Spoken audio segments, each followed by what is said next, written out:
Kulam sa social media. Sa isang tahimik na kapihan sa gitna ng Maynila, nakaupo sina Marco at Lisa, dalawang magkaibigang kilala sa kanilang pagkahilig sa mga misteryo at kababalaghan. Sa kanilang harapan, bukas ang isang laptop at ilang libro tungkol sa Filipino folklore. Ang kanilang usapan ay biglang naputol nang may tumunog na notification mula sa telepono ni Marco. Lisa, tingnan mo to. Nakakatakot yung mga post mula sa lilim ng dilim, sabi ni Marco, ipinapakita ang kanyang telepono kay Lisa. Si Lisa, na mas kilala sa kanilang dalawa bilang mas maingat at mapanuri, ay agad na sumilip sa screen. Ano yan? Mag-ingat ka bukas. Parang babala, seryoso kaya to? Sinong nagpadala? Tanong niya, kinakabahan ngunit curious din. Yun nga, hindi ko kilala. At hindi lang isa, maraming post na ganito. Parang may gusto siyang iparating, paliwanag ni Marco, na sa kabila ng kanyang pagiging matapang, ay hindi maiwasang makaramdam ng kaba. Nagpalitan sila ng tingin, parehong may halong kaba at excitement. Ano, imbestigahan natin. Parang sa mga detective stories, suhestyon ni Marco, ang kanyang mga mata ay kumikislap sa ideya ng isang bagong pakikipagsapalaran. Si Lisa, bagamat nag-aalangan, ay hindi rin makatanggi sa tawag ng misteryo. Sige, pero mag-ingat tayo. Hindi natin alam kung ano to talaga. Baka mapahamak tayo, babala niya. Kinagabihan, sa kanilang pag-uwi, hindi mawala sa isipan ni Marco ang mga babala. Naglalakad sila sa isang madilim na eskinita nang biglang may kumalabog sa isang malapit na basurahan, nagpatalon sa kanila sa gulat. Grabe ka naman, Marco. Bakit dito pa tayo dumaan? Reklamo ni Lisa, ang kanyang puso ay mabilis na tumitibok sa takot. Sorry, akala ko mas mabilis. Pero ayan tuloy, parang totoo yung mga babala, biro ni Marco, subukang pag-aani ng mood. Pagdating sa bahay, hindi pa rin mapakali si Marco.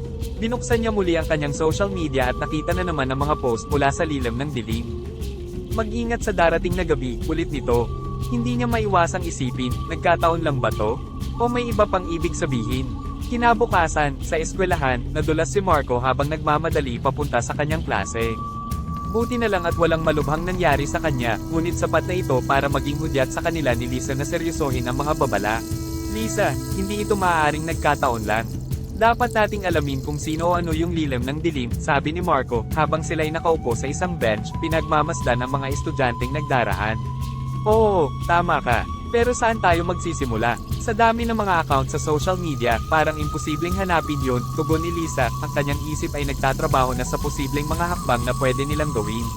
Simulan natin sa pag-research. Baka may iba pang nakatanggap ng ganitong babala. At kailangan nating malaman kung ano yung mga buckets na sinasabi niya, suhestyon ni Marco, agad na kinuha ang kanyang laptop at nagsimulang mag-type. Sa kanilang paghahanap, napag-alaman nila na hindi lamang sila ang nakatanggap ng ganitong mga mensahe. May ilang thread sa mga online forum na pinag-uusapan ng parehong account na nagbigay sa kanila ng ideya na baka ito ay isang malawakang babala o sumpa. Kailangan nating kausapin yung ibang nakatanggap din. Baka may alam sila na makakatulong sa atin, mungkahi ni Lisa, na ngayon ay mas lalo pang nagiging determinado na malutas ang misteryo. Habang lumalalim ang gabi, naging mas malinaw sa kanila na ang pagtuklas sa misteryo ng lilim ng dilim ay hindi lamang isang simpleng pakikipagsapalaran. Ito ay isang paglalakbay na maaaring magbunyag ng mga lihim na mas malalim at mas mapanganib kaysa sa kanilang inaasahan. Ngunit sa kabila nito, kapwa sila handa na harapin ang anumang hamon, masagot lang ang tanong na unti-unting bumabalot sa kanilang isipan, ano ang tunay na layunin ng lilim ng dilim. Sa pagpapatuloy ng kanilang investigasyon, sina Marco at Lisa ay nagdesisyong kumonsulta sa iba pang nakatanggap ng parehong babala mula sa lilim ng dilim.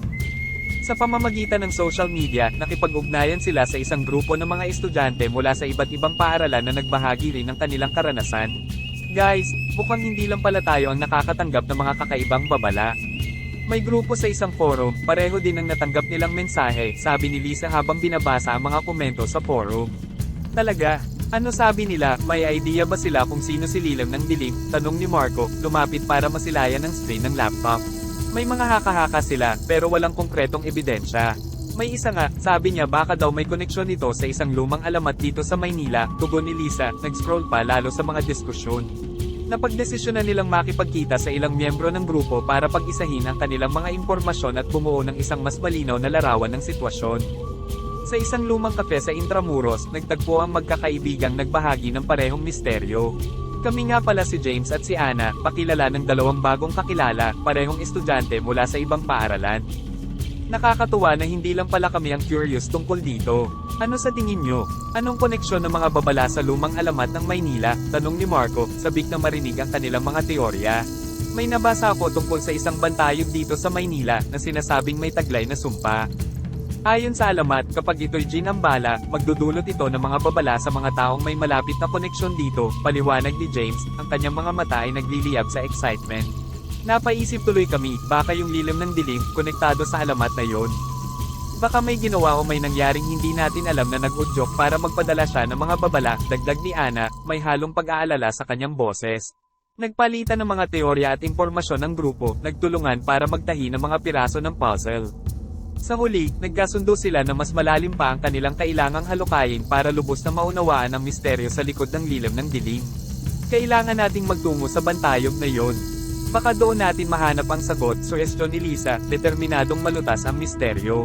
Nagayos sila ng plano para sa kanilang susunod na hakbang. Bago maghiwa-hiwalay, nagpalitan sila ng mga numero ng telepono para sa madaling komunikasyon. Sa kanilang pag-uwi, hindi may kakaila ni Marco at Lisa ang pag-asa at takot na magkasalikop sa kanilang dibdib. Handa silang harapin ang anumang misteryo, ngunit alam nilang ang bawat hakbang pasulong ay maaaring magdala sa kanila sa mas malalim na kadiliman. Sa kanilang pagtulog ng gabing iyon, pareho silang nanaginip ng isang lumang bantayog, na tila ba tumatawag sa kanila, nag-aanyaya na ilantad ang mga lihim na matagal nang nakatago. Sa kanilang paggising, isang bagay ang malinaw, hindi na sila maaaring umatras. Ang tanging daan ay pasulong, patungo sa bantayog na maaaring magbunyag ng katotohanan sa likod ng lilim ng dilim. Kinabukasan, nagkita-kita sina Marco, Lisa, James, at Ana sa paanan ng bantayog, isang sinaunang estruktura na nakatago sa likod ng mga modernong gusali ng Maynila. Ang umaga ay tahimik at ang sikat ng araw ay bahagyang tumatagos sa mga lumang dahon ng puno na nakapalibot sa lugar. Kaya pala hindi ito madaling makita, nakatago sa modernong Maynila, sabi ni Ana, habang pinagmamasdan ang mga detalye ng bantayog. Tingnan nyo to, may mga simbolo dito sa base ng bantayog. Parang katulad ng nakita natin sa mga post ni Lilim ng Dilim, wika ni James, itinuturo ang mga ukit na halos mabura na ng panahon. Nagpalitan sila ng mga ideya kung ano ang maaaring ibig sabihin ng mga simbolong ito. Baka ito yung bakas na sinasabi niya. Kailangan lang nating intindihin, sabi ni Marco, sinusubukang i-connecta ang mga simbolo sa mga babala. Habang sila ay abala sa pag-aaral ng mga simbolo, isang matandang lalaki ang lumapit sa kanila. Napansin ko na interesado kayo sa bantayog na ito, sabi niya, ang kanyang boses ay puno ng autoridad. Popo, sir. Naghahanap po kami ng mga kasagutan tungkol sa mga babala na natanggap namin mula sa isang account sa social media na tinatawag na Lilim ng Dilim, tugon ni Lisa, nagpakita ng respeto sa matanda. Ha? Lilim ng Dilim. Matagal na akong hindi nakarinig ng ganong pangalan. Ang bantayog na ito ay may malalim na koneksyon sa lumang Maynila, sa mga panahong ang mga salita at sumpa ay may direktang epekto sa kapalaran ng mga tao, paliwanag ng matandang lalaki, umupo sa isang bangkong malapit sa bantayog. Ano po ba ang koneksyon ng bantayog sa lilim ng dilim? Tanong ni Marco, lumapit palalo sa matanda. Ang lilim ng dilim ay hindi lamang isang tao o isang account. Ito ay simbolo ng isang lumang kapangyarihan na ginagamit para magbigay babala sa mga tao laban sa mga masasamang gawa. Ang bantayog na ito, ayon sa alamat, ay itinayo bilang proteksyon laban sa masasamang espiritu at sumpa, kwento ng matanda, ang kanyang mga mata ay tila nagbabalik sa nakaraan. Paano po namin magagamit ang impormasyong ito para maprotektahan ang aming sarili at ang iba? Tanong ni James, ang kanyang notebook ay puno na ng mga tala. Ang pinakamahalagang proteksyon laban sa anumang sumpa ay ang inyong mga mabuting gawa at positibong salita. Ang bantayog at ang lilim ng dilim ay paalala na ang ating mga salita at aksyon ay may kapangyarihan.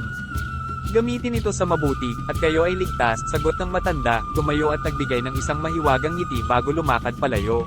Naiwan ang grupo na puno ng pagtataka at bagong pag-asa. Kailangan nating simulan ng pagbabago. Gamitin natin ang social media hindi para maghasik ng takot, kundi para magbigay inspirasyon at kabutihan, sabi ni Lisa, determinado. Sa mga sumunod na araw, sina Marco, Lisa, James, at Ana ay naglunsad ng isang kampanya sa social media na nagtataguyod ng positibismo at kabaitan. Gumamit sila ng hashtag na #lilimngaliwanag bilang simbolo ng kanilang layunin na baguhin ang negatibong persepsyon ng lilim ng dilim. Habang lumalago ang kanilang kampanya, unti-unti nilang nakita ang pagbabago sa kanilang komunidad. Ang mga post ng takot at negatibidad ay napalitan ng mga kwento ng pag-asa, kabutihan, at inspirasyon. Sa kanilang munting paraan, nagawa nilang gamitin ang kapangyarihan ng mga salita upang magdulot ng positibong pagbabago sa mundo.